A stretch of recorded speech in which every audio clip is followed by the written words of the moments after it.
इसके दूसरे तरीके पे, जिसमें एक और प्रश्न हमको पूछ सकता है इसमें, इसमें तो जैसे कि अभी जो हमने प्रश्न बनाया है, इस प्रश्न में हमें ये पता था कि इसके गुणांक कौन है और हमें ये निकालना था इसके हल कैसे होंगे। एक प्रश्न और आता है इसका, जिसमें हमें ये नहीं पता होता कि इसके गुणांक कौन है, हमें इतना पता होता है कि इसके हल कैसे है। मतलब ठीक इसका उल्टा, अभी जो प्रश्न था उसमें हमको हल निकालना था कि हल कैसा होगा, और अब जो हम एक प्रश्न बनाएंगे उसमें हमको हल पता है, हल पहले से पता होगा, गुणांक निकाल के दिखाना होगा कि इसका गुणांक कैसे होगा। चले जैसे कि एक प्रश्न को हम लोग देखते हैं, और YouTube के माध्यम से हम लोग अभी पढ़ रहे हैं, तो अगर अच्छा लगे तो चैनल को सब्सक्राइब जरूर कर दीजिएगा, ये कोई कहने वाली बात नहीं है। अपने दोस्तों तक इसको पहुंचाने का प्रयास करें, ताकि इस कोरोना जैसी घातक बीमारी के समय में भी हम लोग घर पर बैठ करके अपनी पढ़ाई को पूरा कर सके। चलें एक प्रश्न पे हम लोग चलते हैं। क्वेश्चन कहता है कि के किस मान के लिए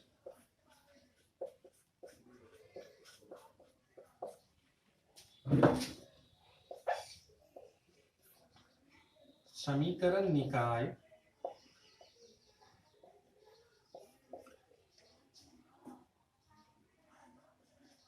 टू एक्स प्लस के वाई इज इक्वल टू 1 एवं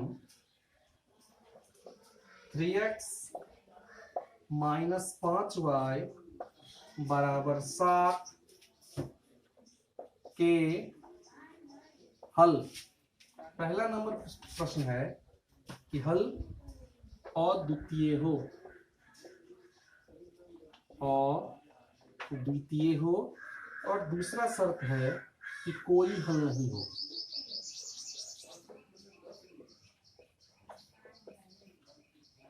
कोई हल नहीं हो, मतलब एक प्रश्न में दो प्रश्न छुपा हुआ है। कहता है कि के किस मान के लिए हमारे पास जो दो समीकरण है 2x प्लस के वाई इज इक्वल टू 1 और 3x minus 5y is equal to 7, इसके हल कैसे होंगे, इस बात को हम लोगों को इसमें गुणांक क्या होगा और वो गुणांक कौन, तो ये जो के दिया हुआ है उस के स्थान पर क्या आएगा तब, जबकि इसके हल अद्वितीय हो और इसके हल कुछ भी नहीं हो। ये दो बातें हैं। तो सबसे पहले तो हमको गुणांकों को निकाल लेना है कि इसके गुणांक आखिर होंगे क्या सब। चले फिर वही बात कि दो चर वाले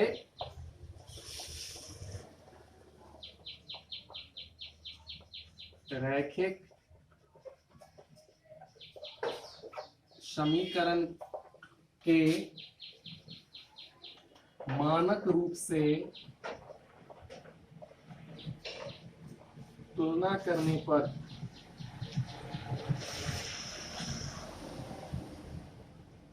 चलिए इसके मानक रूप से जब हम इसकी तुलना करेंगे तो हमें प्राप्त होगा a1।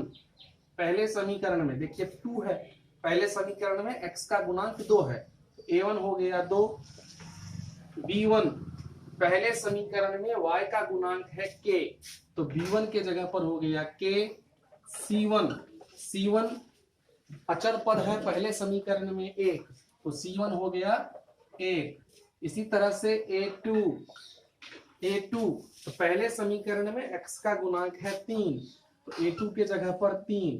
फिर b2 दूसरे समीकरण में जो y का गुणांक है वो है -5, तो b2 हो गया -5। और c2 के जगह पर अचर पद दूसरे समीकरण का, तो दूसरे समीकरण में अचर पद है 7, तो c2 हो गया 7। इस तरह से हमें दोनों समीकरण के जो गुणांक थे वो गुणांक की जानकारी हो गई। अब हम लोग इस समीकरण निकाय को हल करने का प्रयास करेंगे। तो पहला जो मेरा शर्त था वो शर्त था कि समीकरण के जो हल हैं वो अद्वितीय होने चाहिए। चूंकि समीकरण निकाय के हल अद्वितीय है, ये हमको दिया हुआ है सर, प्रश्न में ही दिया है। तो अद्वितीय है तो आप अपने थ्योरी से उस शर्त को निकालिए जिस शर्त से के कारण अद्वितीय हो सकता है। तो आप जानते हो कि अगर कोई समीकरण निकाय का हल अद्वितीय होता है, अगर किसी समीकरण निकाय का हल अद्वितीय होता है तो निश्चित रूप से a1 बट्टे a2 बराबर नहीं होना चाहिए b1 बट्टे b2 का। तो हम लोग उसी शर्त को यहाँ पर अप्लाई कर देंगे, उसी शर्त को यहाँ पर लागू करेंगे। तो हमें चूंकि समीकरण के हल अद्वितीय हैं, इसीलिए a1 बट्टा a2 बराबर नहीं होना चाहिए b1 बट्टे b2। नहीं, ये होगा बिल्कुल ये शर्त का पालन होना चाहिए। और अब हम लोग क्या करेंगे कि इस पर जो गुणांक है उसका मान डाल करके जिसका हमें मान चाहिए था उसको ज्ञात कर लेंगे। तो चलिए a1 के जगह पर हमारे पास था 2, नहीं a1 के जगह पर 2 बट्टे a2 के जगह पर था 3 बराबर नहीं, b1 के जगह पर है k, b2 के जगह पर है -5।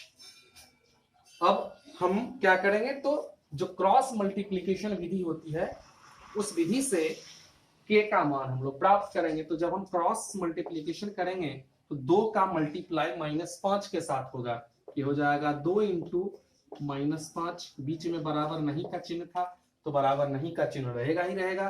3 का गुना होगा k से तो हो जाएगा 3k, ये हो गया -10 is not equal to 3k, इसीलिए -10 और ये 3 इधर आएगा तो भाग बनेगा, -10 बट्टे 3 is not equal to k। तो इसका मतलब k का मान हमको मिल गया। k का मान अगर -10 बट्टे 3 नहीं होगा तो इसका हल अद्वितीय होगा। ठीक, -3 बट्टे 10 को छोड़ करके अगर कोई भी हल हो जाता है, सॉरी, तो ये अद्वितीय हल होगा, केवल -10 बट्टे 3 नहीं होना चाहिए। तो हम लिख लेंगे कि अतः k बराबर नहीं -10 बट्टा 3 के लिए हल अद्वितीय होगा। ठीक, तो इस तरह से अद्वितीय हल के लिए हमें जो शर्त चाहिए था वो प्राप्त हो गया। चलते हैं दूसरी चीज पे।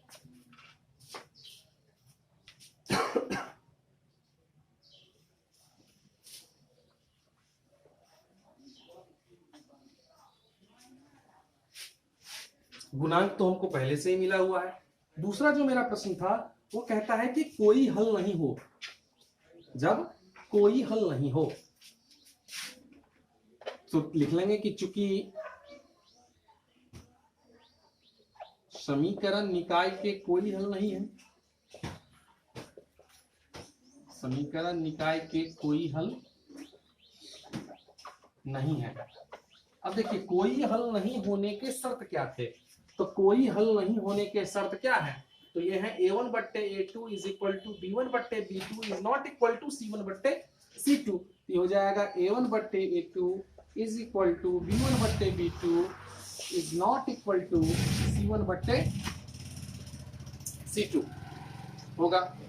नहीं, अब हम लोग इस पर मान डाल के इसको हल कर लेंगे। तो देखिए a1 के जगह पर हो जाएगा 2 बट्टे 3 इज इक्वल टू b1 के जगह पर होगा k बट्टे -5 बराबर नहीं, c1 के जगह पर होगा 1, c2 के जगह पर 7।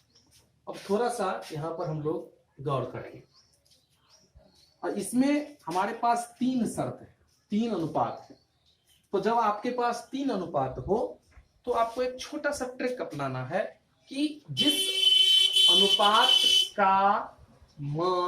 अनुपात के गुणांक का मान हमें निकालना है उसके साथ बाकी बचे हुए दोनों अनुपातों का संबंध ज्ञात करेंगे। तो देखिए हमें k बट्टे -5 में k का मान निकालना है।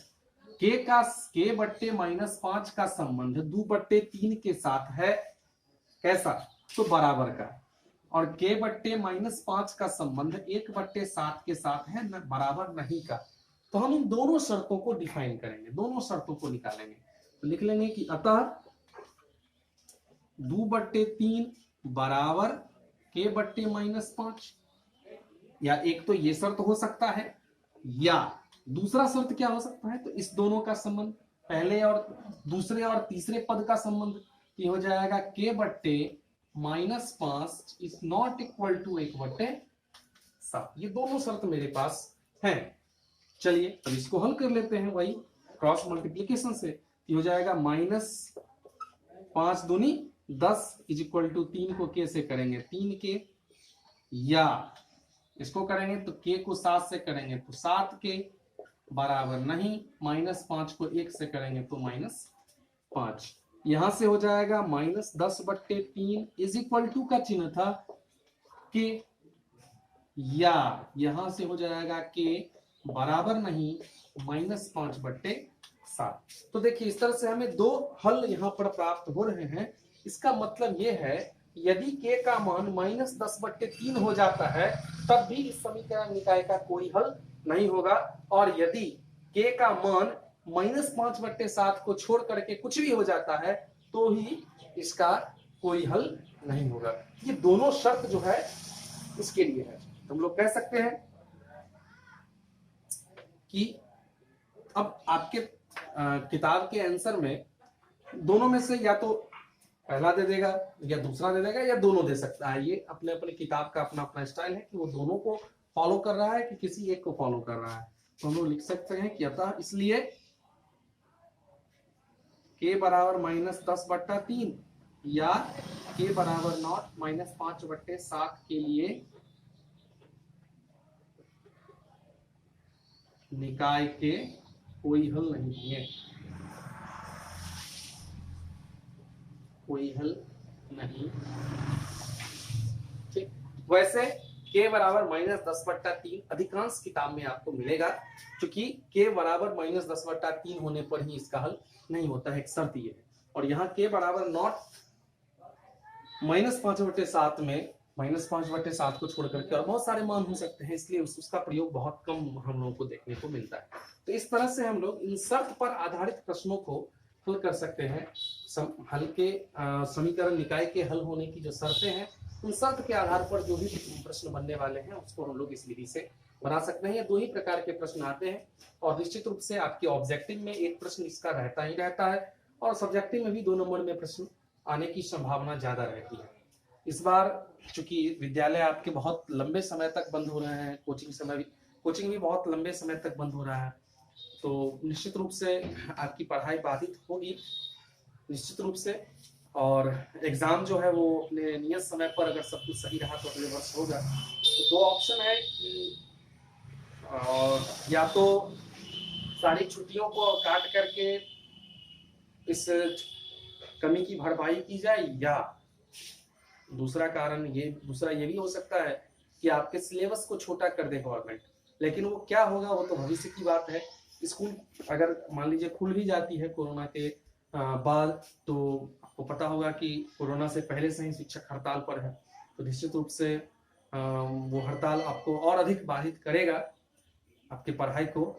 वैसे हम शिक्षक जो हैं वो ऑनलाइन क्लास के माध्यम से अपने बच्चों को पढ़ा रहे हैं। सरकार हमारी बात माने ना माने, हम लोग अपने कर्तव्य पर अड़े हुए हैं। ऐसा नहीं है कि क्लास को बंद करके हम लोगों ने पढ़ाई को बाधित कर दिया है, ऐसा नहीं है।